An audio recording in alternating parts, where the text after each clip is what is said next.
Hello there, and welcome to this video. I hope you're good. Today's video, as you can see from the title, well, I'm not sure what I'm going to title it yet, but I will be talking about this.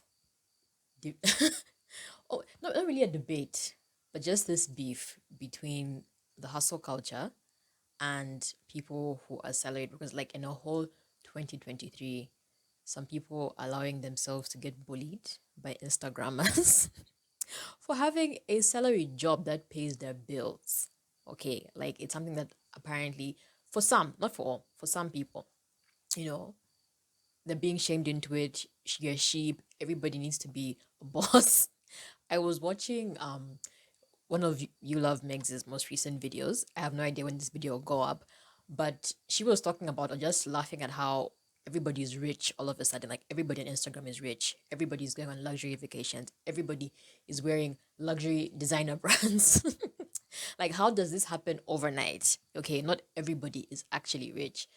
And they just want to shame people into thinking working a 9 to 5 is beneath you. Dream big, don't be basic. Like, guys, let's be for real. Okay. And that's what today's video will be about. So, I first of all want to acknowledge the fact that unemployment is very, very high right now. Like, globally, it's been this way for a very long time. I know there are people who would genuinely want to find work but cannot, and they have been forced into entrepreneurship. Like, they're literally hustling to make ends meet because they have failed to find formal employment. I acknowledge that. It's really, really sad. And I honestly hope, if you're watching this, I hope something, works out for you in the near future. But this video will be about me referencing people who already have jobs. And I don't know if it's our generation or this has always existed, except we get to see it every day when we open our social media apps. But there's just a lot of ingratitude with what we have. Like, everybody wants to live a certain kind of life. Like, it's nice. I like nice things, but I like to think of myself as a relatively realistic person. So I don't know who began this trend. I guess some people genuinely made it online, and then a whole bunch of copycats, and it just became the standard. Like, for you to be respected, you needed to be your own boss. People have CEO in their bio when they're literally the only person in their business. But let me let me not be mean. Like I said in last week's video, I realize that I have quite a young and impressionable audience. Some of you are going through immense pressure watching people live their best lives online. If I have ever, me with my small things, if I have put you under pressure as well, like, I apologize, but I also hope that you can, yeah, like, just use your discernment that everybody walks a different path and things take time. Okay? I am 31 years old. I was like super broke, not really broke, but I had very little money at some point when I first began working, when I first started living on my own. It took a long time for me to get to where I am. And that's how normal life works, okay? There are very few people who have the privilege of just, getting this free, glamorous ride through life. So, yes, like I said, I acknowledge not everybody um is able to find employment. Even though they'd want to, you're forced into entrepreneurship. And then, like I also said, a lot of people are on this trend, like I'll just call it a trend, or this vibe, or this wavelength of you need to be your own boss. You need to be your own boss. Otherwise, you are not living a fulfilling life.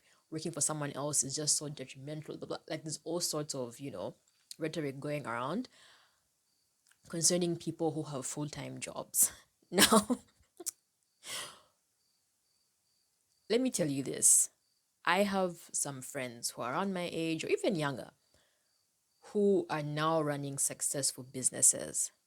And all my friends who are running successful businesses full time worked in some sort of system prior to them owning these successful businesses. And it's a very, very valuable experience to go through. I don't know how to get this through to somebody who might be watching this, But working in an actual system is a great way to learn how things are done. If you want to own a business, okay, if you want to own a company, if you want to create something, whatever it could be, work the job under somebody else who's already figured it out, okay? Who's already, like, there is no shame in you trying to get an apprenticeship or training. Like, even if you know that, like you're going to do something on your own, it's so like not really priceless, but it's a really really good idea to work in a system that you one day want to own. It is invaluable. Like this ego that some of us have in our generation too. Like I will never work for somebody else. I will never work for somebody else. I need to do this on my own. You will struggle. Like everybody struggles in business, but if you go into it with such a huge ego, I feel like people struggle more when they have unrealistic expectations of what they're going to get, and then you also lack the knowledge and experience to keep something afloat. Like, and it's not all the time that if for example, so I work in accounting. What if I wanted to open, I don't know, like a restaurant? You know what I mean? Maybe I'm good at cooking or whatnot. Like what I'm doing is completely different from what I would like to do or what I would like to own. Like what happens with people like that. Even my experience, working in accounting will come, like I will learn certain skills that just help people out in any sector, in any business. And accounting as well, like will help me, you know, plan out my business better. It will keep me more, like literally keep me accountable of what I'm doing, because a lot of people, lack expertise in that. Like it's one thing to want to have a business and then you want to achieve grand things. You want to live in a dream house in 3 years, you want to have your dream car in a year and a half. Most people who start businesses, like they pump in so much capital and it takes at least a year for them to even break even. Second year is when they start to make profits, and for them to get to a point where like they're making like a lot to do something grand, it takes years. But everybody wants to make it big. Well, not everybody, but most people want to make it big quickly because somebody is portraying, you know a certain lifestyle online. And I'm not shading anybody, okay? I'm not shading anybody. If you think I'm shading anybody, I'm not. This is something that's been happening for years. I'm not referencing very, very, very current affairs, okay? I'm not. And yeah, and I also want to mention something about people who shame 9 to 5 workers. A lot of you have products and services whose client base are people who work 9 to 5 jobs. Like that has always baffled me. People who have the goal to get onto social media and talk about how working a 9 to 5 is so demeaning to them, like they'll never do it. But then they're selling a product to people who have actual salaries and secure income, who can afford what they're selling. And most of them have like ridiculous pricing. Like only people with a salary can afford what you're selling. That's the first thing. Some of you are tone deaf in your delivery, okay? As this girl boss, or I don't know. Some of you are tone deaf in your delivery as you are branding yourself, as you are trying to get customers. Be very very like sensitive with the wording that you use. Because us salaried workers are your actual client base. Like we're the ones who can afford your products, not your fellow entrepreneurs. Okay, so people need to be careful with the way they brand themselves and the wording that they use. Two, you have hopes and dreams of one day owning this huge business, being an actual CEO, and you will need a team of excellent people. Okay. Those people will be salaried one day. So you, again, like you need to know how to run a business properly. You need to know how to retain employees, because they are literally what will keep your business afloat. Human resources is like the most vital, function of a business. Like that's what keeps a business going.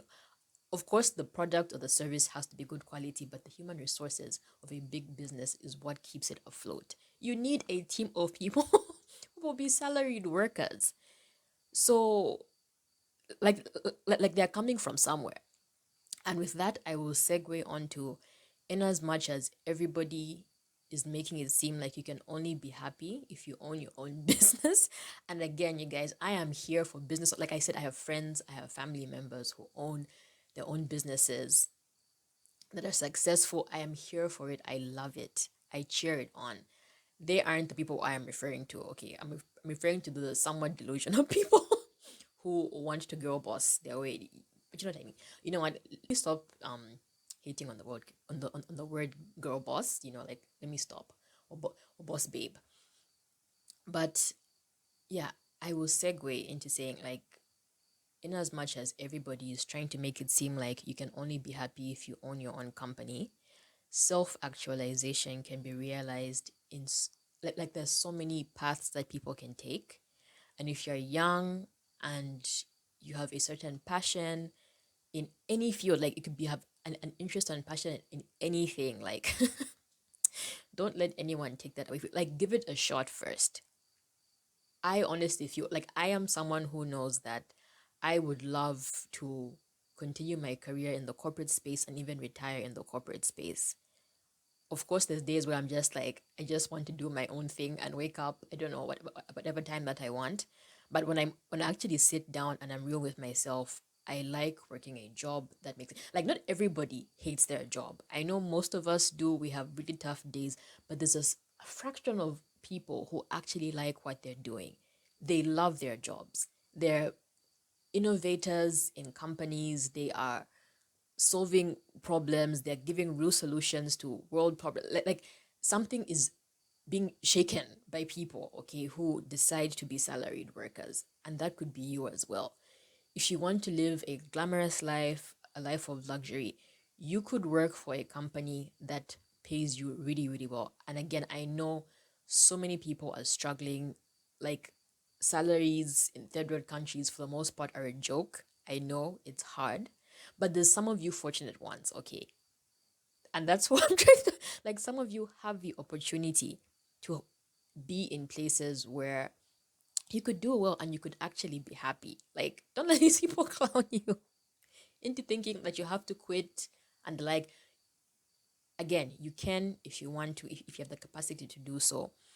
But there's also there's a whole world or a path that people go down and are actually very, like, they have very, very fulfilling careers, working for organizations, working jobs, like traditional, you know, jobs, and they're happy, like they're fulfilled, like they live, I don't know, 20, 30 years of their lives. Again, most people say it's slavery, blah, blah, blah, blah, blah, but some people are actually fulfilled working for other people. Some people are excellent when it comes to being like a technical person or an analytical person, an operation, like some people thrive in companies being experts, just being, you know, a tool or like a wheel in a whole system of a company. You could have a very, very fulfilling job. The luxury holidays, the luxury bags, or whatnot, it is also possible for people who choose to work for a company. Now, I know like there's a risk in that too. You could get laid off, you could get fired, a company could just, you know, crumble. If you have no savings or no backup plan, everybody talks about multiple streams of income. There's 1,000 videos of that. Like, you don't, again, you don't have to be an entrepreneur to have multiple streams of income. There are other ways to do it. So I just thought I would do this video during this month where I talk about work tales and my own experience. And again, this is my own experience, you guys. I know I don't have it in me. A lot of people don't have it in them to be an entrepreneur. So even while you're looking at people and daydreaming about how you'd love to be, you know, the CEO of your own company, like it's actually very, very difficult. It's very, very difficult. A lot of people don't have the skills, the knowledge, the work ethic to do that. Like you can barely you know what? Let me not be mean. But yes, I just thought I would do this video. I didn't know what you guys think, but I felt like somebody needed to say it today, and I chose to be the one. If you're watching this, I hope you found this useful. And again, um, there's nothing wrong with being an entrepreneur. Like I said, I have friends and family who have succeeded in that business, but I'm telling you now, all of them have worked in a system first before they started their own company. If there is someone who you know who has never worked a day in their life, in fact, I actually know someone, and that's something else. Yes, I know people who've never worked a day in their life and are running quote unquote businesses. I think I can reference one. Like, I know someone who, sorry, finished college. Literally a month after graduation, they were married. They have an amazing husband, loving husband, has a great job. okay, and that their spouse was able to give them capital to run, their business. So like they have a business, but someone gave them that capital.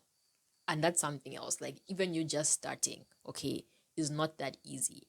Like you need something to help you jumpstart. And again, for us third world country people, like you can't just walk into a bank and get a loan. It's very, very difficult. And even just people who aren't in third world countries, like start to scrutinize some of these like faves of ours. Because I remember hyping someone who I saw who said that, you know, uh, well, was I hyping them? No, let me take that back. I commented on how one of my faves had quit their job and decided to do, social media full time. And my sister pointed out the fact that this lady had just gotten married. She had been in a long term relationship, but she had just gotten married. And she's like, that's why she has chosen to make this big step, is because she has a backup plan if this doesn't work. She has a spouse who is going to be paying like most of the bills while she's figuring this social media thing out. So that's something else. Some people are coming from two income households. Some people are coming from money. Some people have parents who can help jumpstart, you know, their business. A lot of you don't. Okay, a lot of you don't. Start with a job that is secure. Focus on actually having enough to feed yourself, to put a roof over your head. Like, take care of the bare necessities in your life before you start chasing Instagram dreams. Okay, let's be for real. Like, I'm trying not to cuss. Let's be for real. So, yeah, that's what today's video is about. Sorry, it was aggressive. I thought it was going to be a bit more lighthearted. But yes, thank you so much for watching this video, and I will see you in the next one.